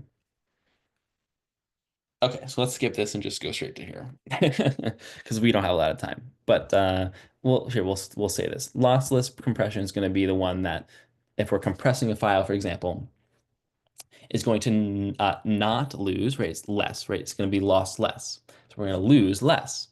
So in other words, um, this unit is the main one. Yes, this is the one that they're really going to take from the data topic, right? From the data unit. So, and also the binary. They're both big. But if we're doing compression, then we can say that when we lose less, we're literally going to be losing less of our file, right? So we can say that the file that's compressed using lossless compression is going to take up more space. No worries, Vivalicious, take care. So it's going to take up, we still have a little bit less to go. So we have 2.3 and 2.4, but that's it then. And the rest of it will be posted on YouTube. So you can always catch that there. Cool. Yep, it's only a little bit more. I'd say probably like 1130-ish. So lossless compression, you're going to lose less of your file when you compress it, whereas lossy means you're going to lose more of your file. And all that means then is the number of bits that's reduced more is going to come from lossy. And so we should use uh, we all which one we should use depends on like what we're trying to do in our scenario, right? So for example, let's take a look at this one here. A student is transferring images between two computers using an external drive with limited storage. So if we're doing limited storage here, which one do we need to use? Lossy or lossless? What do you guys think?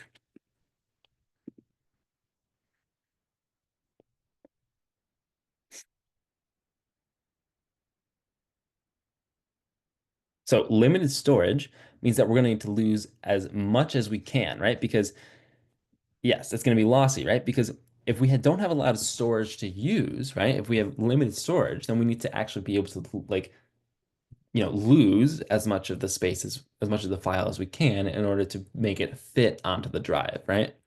So lossy compression is what we want here to ensure all the photos fit on the drive. So it'd be A there.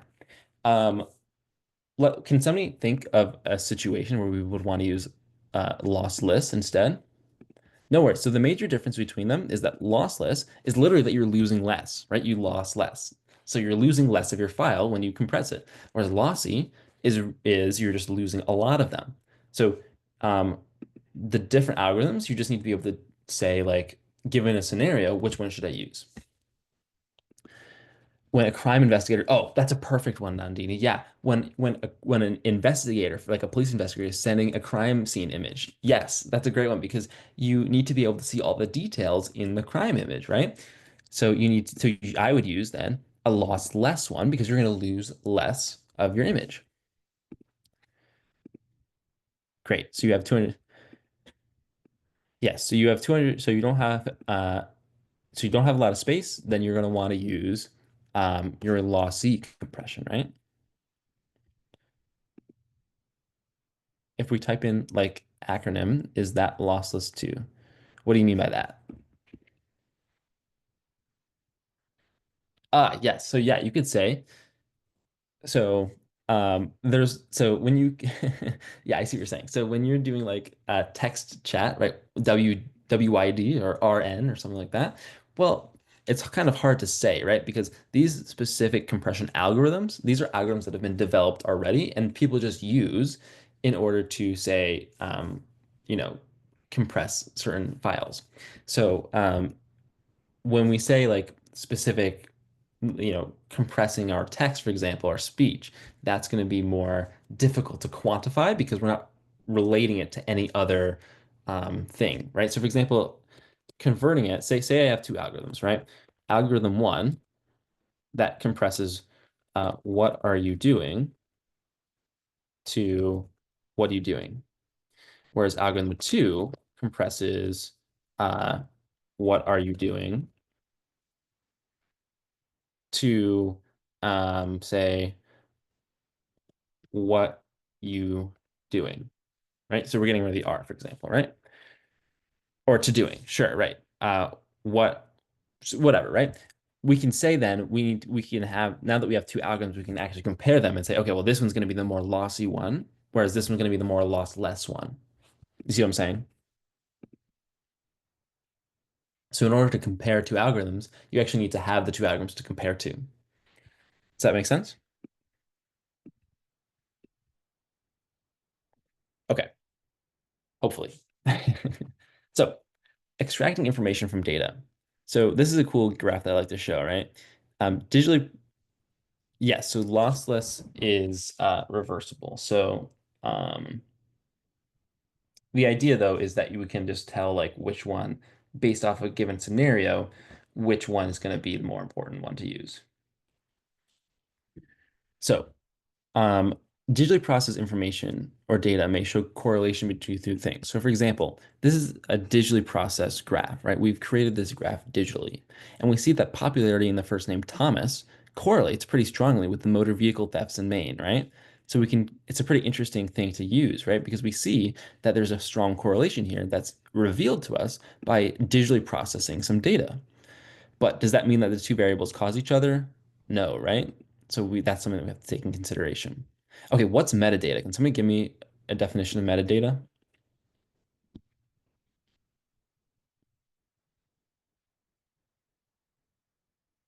Right, what's your file name, right? Or when was your file taken, right? Or like a picture, when was your picture taken? Yeah, it's data about the data, right? That's great. So an author name. Exactly. These are some good examples. Data that identifies details about the data. Absolutely. So as far as what we can use metadata for, we can use it to really find or organize or manage our information, right? And that's kind of what we want to be able to use it for. Some common issues with data sets. Well, we need to clean it, right? Um, or we need to, if we, for example, have incomplete data, that's also an issue. Or, for example, if we have invalid data, so just straight up wrong data, right? Or say if we need to combine different data sources, those are all kind of common issues with data sets that we might encounter. So what's cleansing? Can somebody tell me what data cleaning is?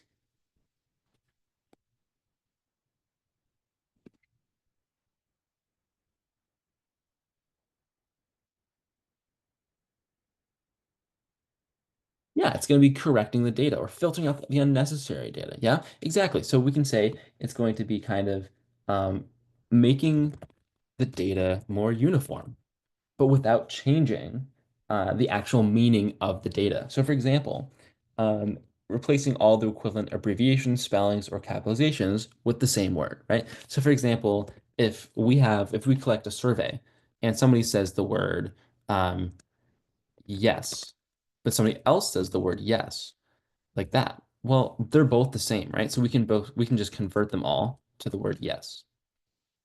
Does that make sense? Whereas if somebody says the word no, though, like this, whoops, no, then we can't convert that to yes because it doesn't mean the same thing.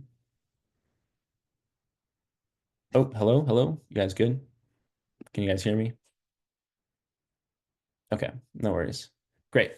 So basically, what we're saying is for this one, these two are equivalent, right? So we can clean it to mean we can clean all of the data by saying if we see either of these two, we can say change it to that. Whereas we can't change the word no to yes because it's in a separate category. Oh, the only other thing here is scalability. So scalability is just saying, can we uh, kind of can we create a system or a program or something that can be easily uh, used when we have an increase in the amount of data that we're taking in, right? So if, for example, um, for example, the internet, right? The internet was designed to be easily scalable, right? Because um, every day more and more people are using the internet. So even when there's like a ton of inputs, right, and a ton of inputs or a ton of users, right, the internet still is working. So it grew from really small to really big. So what we say then is that the internet is scalable. It's an example of something that's scalable. So let's take a look at these two questions here. So, for the true and false one, Yes, these are both going to be true, I think. So the size of a set affects the amount of information that can be extracted from it. Absolutely. And the large data sets are difficult to process in a single computer and may require multiple systems. Both of those are true. Yes. Good job, Remedy. So let's take a look at the practice questions. So just like before, I'll ask you guys to do the spoiler, and we'll just do it in one kind of message here.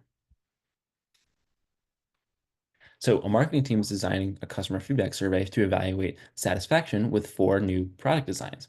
They ask a statistician for advice on how to structure the questions to ensure they collect useful, analyzable data. Which of the following question types would the statistician be least likely to recommend?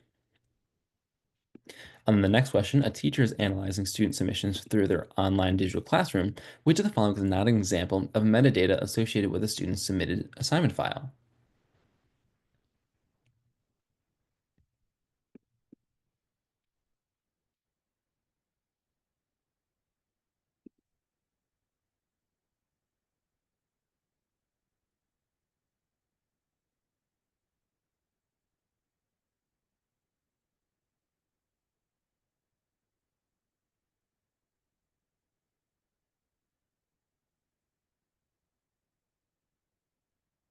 Great. Yeah. So it looks like we're all getting it right. So um, the first one, I see A and C as some possible answers. So let's take a look. A set of four rating scales. Okay, yeah, this is the idea is we want as little choices, right, as possible, or maybe not that. We want as easily analyzable data as we can get, right? So, or in other words, another kind of way we can think about it is that we want to clean the data as not like as least as possible, right? We don't want to do as much data cleaning, right? And so what we can say then with A, for example, is that a drop-down menu only has a set number of options. Same thing for B and same thing for D, right? But C, an open-ended question, is going to have a lot more possibilities. We're going to do a lot more of this like converting from these things to yes, right? So the answer then would be C. As far as this one, we can say that the grade that the teacher assigns isn't actually part of the data that is given or part of the metadata that's associated with the student's actual file, right? So that's assigned after the fact. So we can say that D is going to be our answer here. Questions with these two before we move on to 2.4? All right, let's do it. 2.4. So, what would be the good things to talk about here? There's not a lot here. So uh, we want to really be familiar with the following processes for extracting information about data. So in other words, we can transform every element of a data set, we can filter the data set, combine and comparing data in some way, or visualize the data set, right? These are all pretty good ways to transform data or extract information from data, right? Um, Really, the way you're going to see this in an exam scenario is you're going to be given some data and you're going to be asked a question about the data. But so yeah, for the exam, we want to be able to answer a question that tests our knowledge of loops, especially using loops to iterate through. I'm pretty sure that that is not supposed to be there. We want to be able to, okay, all these are not right. Let me replace them with what they should be here. They should be,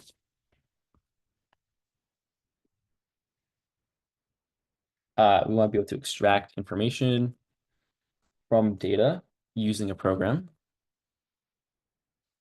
We also want to be able to explain how programs can be used to gain insight and knowledge from data.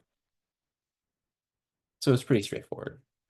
Um, so let's take a look at an example here. So a national sports organization publishes a year-end database of top athletes in track and field league. A sample from the data set is shown below. The list is sorted by total races completed. So which of the following cannot be determined using only the information in the database? So we have A, B, C, and D. And we'll do a poll here.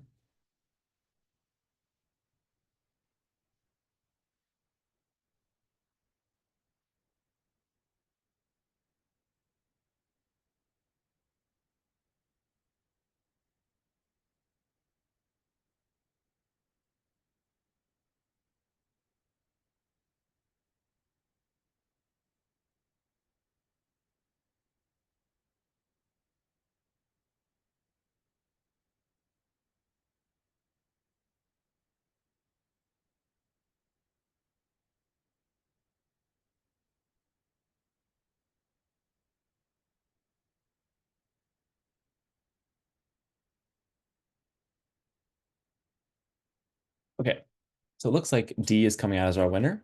And you're absolutely right. So the reason is, let's kind of go through each of them real quick. So the athlete with the fastest personal best in the 100-meter event, well, all that's saying is let's sort by let's only show the ones that have the 100-meter event and see who has the fastest time, right? So for example, A in this case would be the winner, but of course this is just a sample of the database, right? B says the number of events represented by all athletes. Well, this is pretty simple as well. We just need to count the number of distinct events that are in our data, right? C then says the total number of races completed by all listed athletes.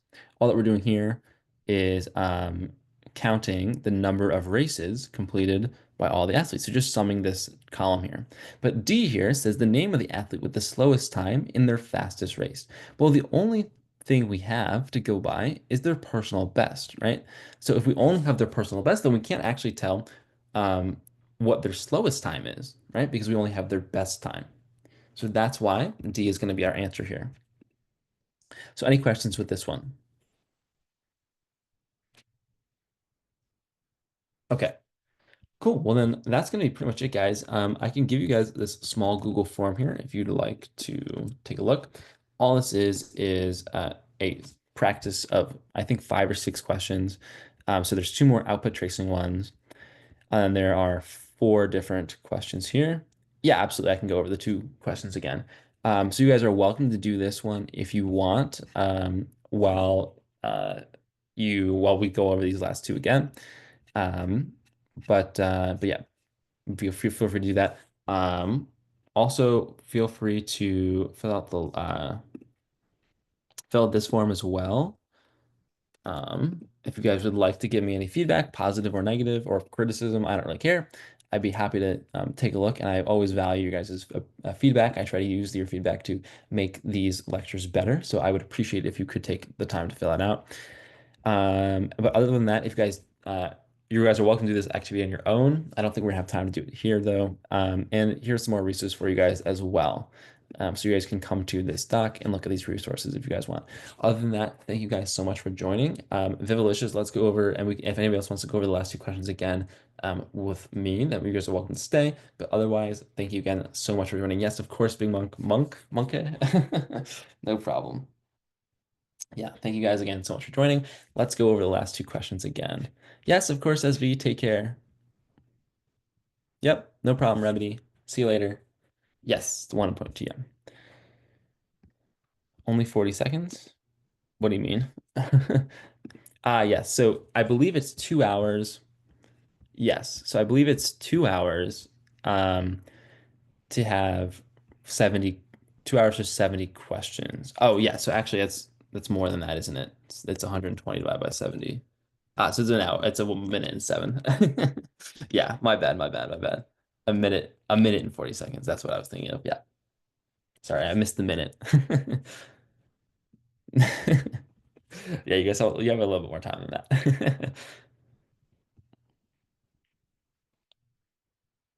Okay, well, let's go over these last 2 questions here. Sorry about that, Nandini. Yeah, my bad, my bad. All right, so was it just these 2 Vivalicious that you want to go over? Yeah, of course, Remedy, no problem. Take care. If you enjoyed, I would appreciate a rating or whatever on the lecture form. But otherwise, yes, take care. Thank you guys again so much. All right. So, a marketing team is designing a customer feedback survey to evaluate satisfaction with 4 new product designs. They ask a statistician for advice on how to structure the questions to ensure that they collect useful, analyzable data. So, which of the following question types would the statistician be least likely to recommend? The reason, or maybe the idea with these types of questions, because you could see these types of questions, right? The idea is we just want to pick whichever kind of category, whichever type of question is going to be the least likely to be easily analyzable. Or in other words, the one that's going to need the least amount of data cleansing. So data cleansing is making the data more uniform, right? So for example, if one answer is yes and the other answer is yes, but in all caps, we want to convert all of these to yes. But the thing is that data cleansing takes a very long time to do, right? Um, as a stats major, you take it from me. I'm majoring in stats, and like 90% of the work is actually just cleaning the data, right? So the idea then is that with the statistician is going to recommend the whichever one of these is the the I was gonna not recommend, sorry, the whichever one of these is gonna require the most data cleansing. So you may think it's D, right? Because there's like quotes and stuff, but really there's only four options here, right? So if we only have four options, then it's pretty easy to analyze, right? But like for example, if we take a look at C, an open-ended question, that's going to require a lot more data cleansing, right? Because we're going to need to standardize all the responses and make them all lowercase. Then we're going to go through and search for like specific words and stuff. It doesn't really matter, right? But the idea is because it's going to take a lot more data cleansing, since it's open-ended, that's what's going to make it, that's what's going to cause the statistician to least likely to recommend that. So the other way to think about it, right, is that the drop-down menu, yeah, so it's going to be C. The reason though is because all the other ones have a specific number of options that you could choose, right? For example, A, you could choose anything from the drop-down menu, which is like, five different options, right? Five different products. B is, oh, no worries. Gotcha. So yeah, it's just least likely. Does that answer the question then? Okay, cool. So let's do this one then. Which of the following is not metadata? So the size of the file is so do we okay, which one of these do you think is not metadata? Even if it's like more than one option, that's fine. Or do you think that they're all metadata? Yeah, D. So the answer is D. Does that answer the question, or do you want to go over why that's the case?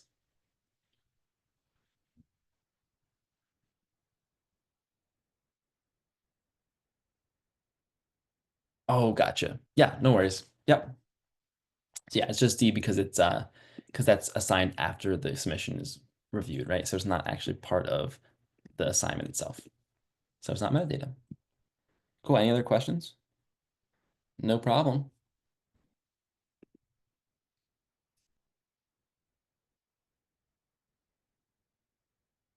Oh, I appreciate it. Thank you so much. Yeah, feel free to fill out the lecture feedback form if you want to leave any other. Oh, that's not this one. I don't know which one it is, but it's fine. Don't worry about it. But yeah, thank you guys so much again. If you guys have any other questions, I will take my leave and we'll be back. Perfect. Thank you. Yes, thank you so much. Take care, y'all. Thank you so much again. Any other questions, you guys know where to reach me. My DMs are always open, yeah? All right. Take care.